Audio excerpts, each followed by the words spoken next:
Assalamualaikum warahmatullahi wabarakatuh.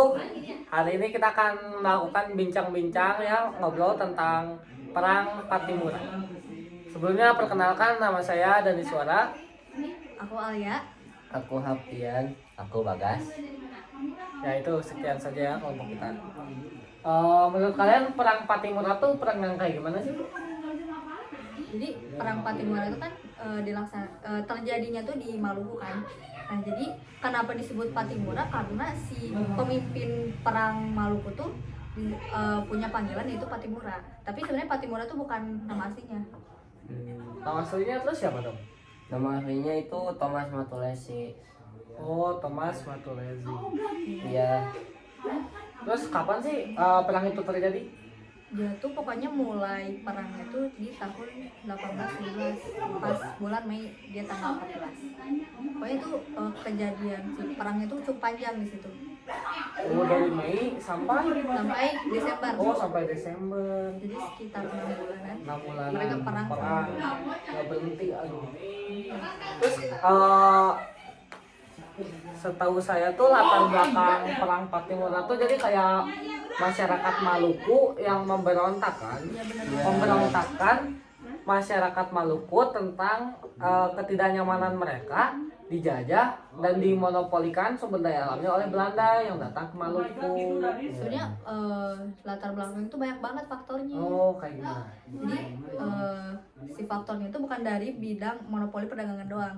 Jadi ada juga kayak faktor pendidikan, agama juga. Jadi mereka tuh ngurusin urusan masalah masyarakat di Maluku juga. Iya. Oh, Nah kalau dari agama itu, setahu aku tuh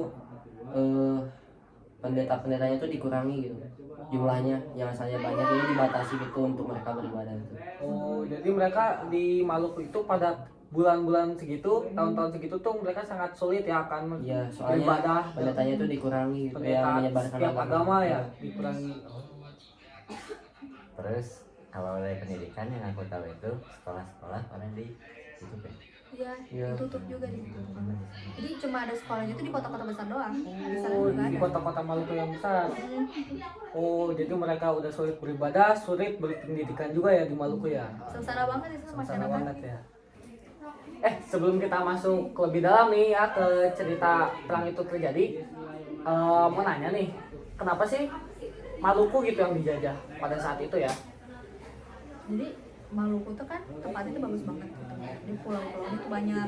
Tempat itu pokoknya si alamnya tuh indah banget. Makanya sampai bangsa-bangsa Eropa tuh datang tuh gara-gara cakep Malukunya. Jadi kekayaan alamnya lah gitu. bagus banget pokoknya Maluku. Sampai Maluku tuh punya sebutan. Apa tuh? Sebutannya tuh mutiara dari timur. Wis, keren. Saking bagus nih. Jadi bangsa Eropanya tuh pada datang. Tapi sebelum Belanda tuh ada dulu. Bukan Belanda duluan. Bangsa Eropa yang datang ke Maluku tuh ada Inggris. Oh, Inggris. Jadi semua bangsa Eropa tuh berlomba-lomba merebutkan Maluku. Iya, gitu. mereka paruh-rebut gitu merebutin Maluku. Tapi yang duluan tuh Inggris. Iya. Tapi Inggris tuh gak kayak Belanda yang malah ngurusin masyarakat Maluku. Dia cuman ngadain perdagangan. Oh, Dia kayak damai lah sama masyarakat Maluku. jadi Inggris tuh cuma hanya ingin berdagang doang di Iya, Maluku ya? Ya, pengen nyari keuntungan di sana. Jadi bukan keuntungan doang. gak ngambil kekuasaan gitu. Oh, tidak menguasainya kan? Jadi kan kita udah tahu ya tadi latar belakangnya gimana, jadi karena yang pendidikan tadi, agama tadi.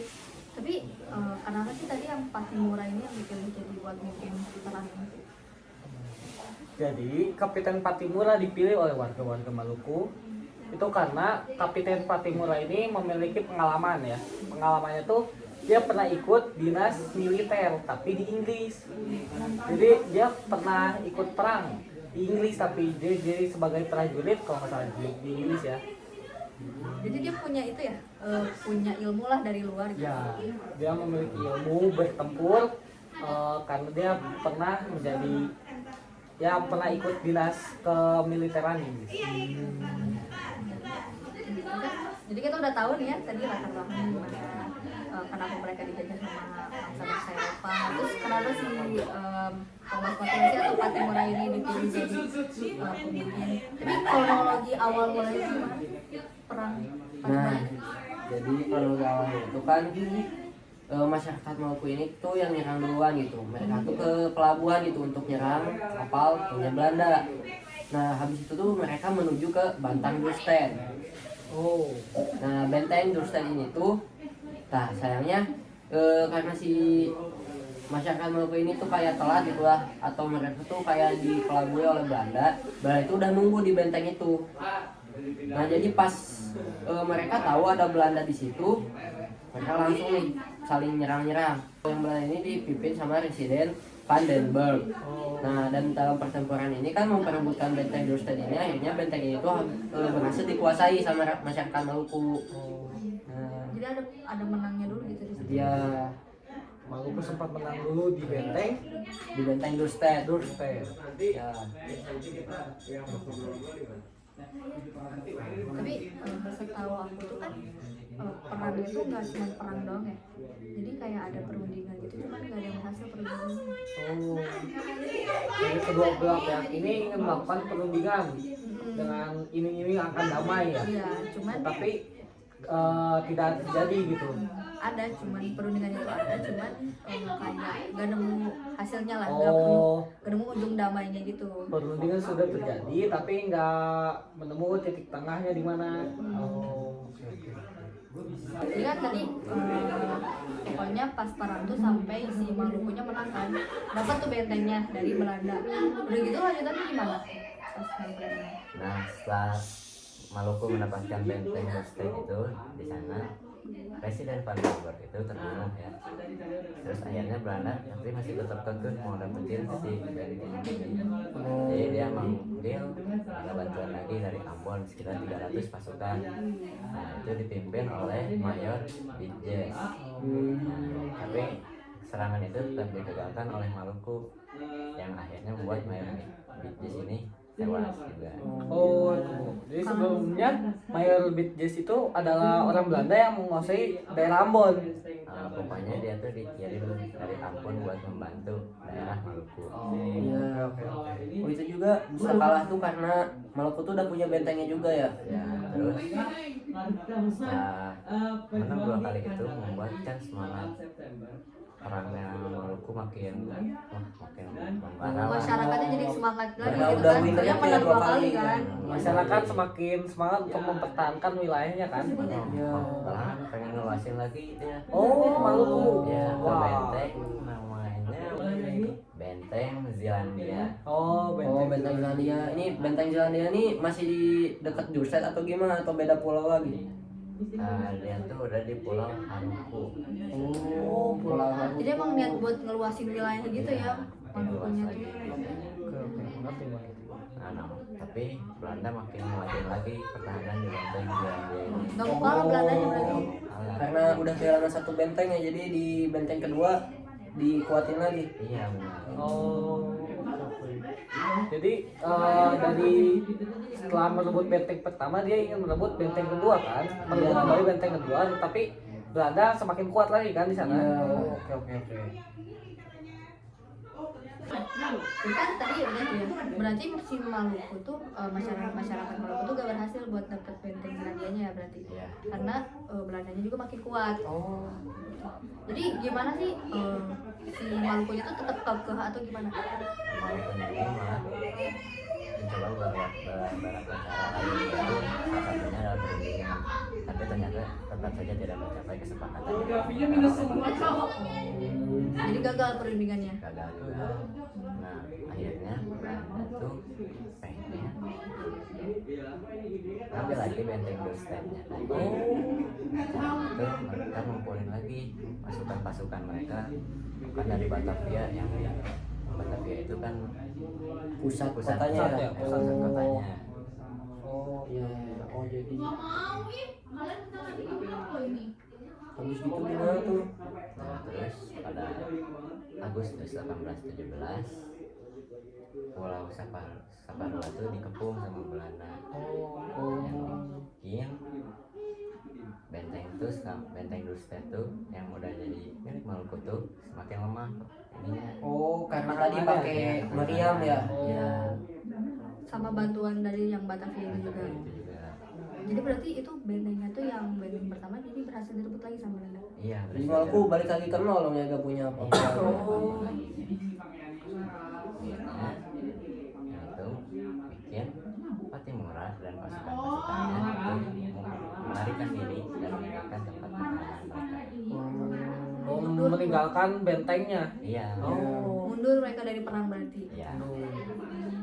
Berarti di situ udah dinyatakan kalah gitu Maluku. Ya, berarti ya ambil lagi lah bentengnya kalah. Oh. Ya. Lagi ini dulu lah, lagi Ya. kita mundur dulu karena Ya. emang itu udah nggak mungkin kan ya melawan timnya Belanda yang mengambil pasukan juga dari Belanda di Batavia. daerah Batavia dan Ambon. Ya, jadi makin kuat gitu. Kita daripada kalah kita mundur dulu aja. Ya. Jadi kan berarti itu tuh udah mundur ya berarti si masyarakat Malukunya. Jadi si akhir perang itu kayak gimana? Nah, kan udah mundur, tapi mereka tuh masih pengen melakukan perlawanan lagi. Oh. Siapanya itu siapanya? Itu Pattimura tuh Malukunya. Pattimura masih kekeh mau melawan lagi. Mau melawan lagi, tapi kali ini dia pakai cara gerilya. Gerilya. Apa itu gerilya tuh? Apa itu? Nah, itu caranya tuh sembunyi-sembunyi. Oh, sembunyi-sembunyi. Membantu aing. Ya, sembunyi tapi enggak ada. Kayak sembunyi. Oh, kayak itu yang di Ponorogo. Ada tahu. Jadi si perang lanjut tadi gerilya. Ulang gerilya. Oke, 1 2 3. Jadi pakai teknik apa tadi namanya? Namanya gerilya. Oh. Nah, teknik ini tuh pokoknya mereka perangnya itu dalam sembunyi-sembunyi gitu. Jadi kan face to face gitu. Iya. Sembunyi serang gitu. Iya. Jadi udah ada strateginya mereka di sini setelah kalah yang itu. Kalah. Ya. Memang udah nggak punya apa-apa lagi lah, Oh, iya, benteng bener. udah kerebut. Benteng udah kerebut ya. Jadi akhirnya gitu. Jadi endingnya nih ya, ending pertempurannya setelah melakukan teknik gerilya, apakah teknik itu berhasil dan Maluku dapat memenangkan pertempuran tersebut atau malah sebaliknya nih? Jadi gimana tuh? Nah, pada bulan November tuh diharusin kalau mereka tuh walaupun udah nyoba pakai cara gerilya, tapi malah banyak kayak pimpinan pasukannya itu yang terbunuh. Kayak salah satunya tuh Paulus Tiahahu. Nah, terus Kapiten Paulus ini dihukum mati. Jadi setahu aku juga nih ya, si Belanda tuh walaupun udah berhasil menguasain bentengnya, dia tuh kayak mungkin ada dendam kali ya. Jadi dia tuh pengen si Pattimura ini walaupun udah kalah pengen ketangkep Pattimuranya. Oh, Pattimura mah udah diincar gitu. Iya, diincar. Dia itu Udah kayak diincar. berhasil ngerebut benteng Jurstad dulu gitu, Iya, kayak gitu. kesel gitu. Oh, mereka masih nggak terima karena dulu Iya. sempat dikalahkan ya Iya. untuk saat iya. Ya, jadi dicari pimpinannya gitu, siapa. Si Pattimuranya tuh diincar sama Belanda sampai si Belanda itu ngasih hadiah buat yang berhasil dapat si Pattimura itu. Oh, imbalan gitu kayak sayembara gitu ya. Ya sayembara gitu buat tangkap si Pattimuranya. Nah, Terus akhirnya setelah mencari relawan ya untuk mencari dan menangkap Kapiten Pattimura, apakah cara itu terjadi dan berhasil nggak cara itu? Apakah Pattimura berhasil tertangkap oleh Belanda? Berhasil ternyata Oh, Pattimuranya. berhasil tertangkap. Pas waktu 16 Desember 1817 masih di tahun sama itu. Setelah perangnya lama kan mereka Ya, 6 bulan, 6 bulan. akhirnya mereka Dari Mei sampai Desember ya? Iya, sampai sebelum Desember. Desember sebelum. Soalnya kan mereka ada mundurnya gitu. Oh iya. Nah, mereka udah mundur nih, tapi Belandanya tuh tetap kekeh mau jadi Pattimura kan. Nah, Pattimura ini akhirnya dicari dan ketangkep waktu 16 Desember 1817. Akhirnya dia tuh dihukum. hukumnya kayak gimana tuh? Dia tuh digantung Di mana digantungnya? di Ambon. Di Ambon. Digantung guys. Dia tuh dihukum digantung gitu sama Belandanya. Jadi Berarti akhirnya- banyak yang lihat dong masyarakatnya. Iya. Nah, itu tuh terjadinya tuh Ambon, tepatnya tuh di kota alun-alunnya. Oh, di tengah kota berarti alun-alun. Dilihat banyak orang dia matinya. Wah.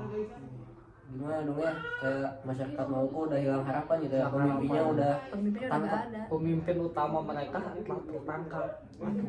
gimana jadinya pergerakan Jadi, di Maluku? akhirnya- Ada yang lanjutin nggak? Ya. Jadi pokoknya tuh akhirnya kan Patimura tuh kan pasti Ulang. Satu, ulang tuh Alfian nanya. 1, 2, 3. Nah jadi gimana nih kan Patimura tuh udah digantung gitu ya di alun-alun. Nah kan pergerakan masyarakat Maluku itu apa putus di sampai Patimura dibunuh aja gitu digantung atau ada penerus-penerusnya gitu? Enggak, jadi dia tuh Patimura dilewatin ya. Tapi ternyata ada yang mau lanjutin si perjuangannya itu. Nah, yang mau ngelanjutin itu namanya Christina Marta Tiahahu. Jadi dia yang ngelanjutin perang pakai teknik yang sama waktu pas mereka habis bunuh, pakai yang teknik gerilya tadi. Lihat lagi. Iya. Soalnya udah itu apa sih pasti kekurangan pimpinan lagi ya jadi Iya. secara gerilya aja. Tapi sayangnya dia juga ditangkap. Oh, dia juga langsung ditangkap lagi. Ditangkap juga. Tapi bedanya kalau Patimura kan tadi dihukum mati.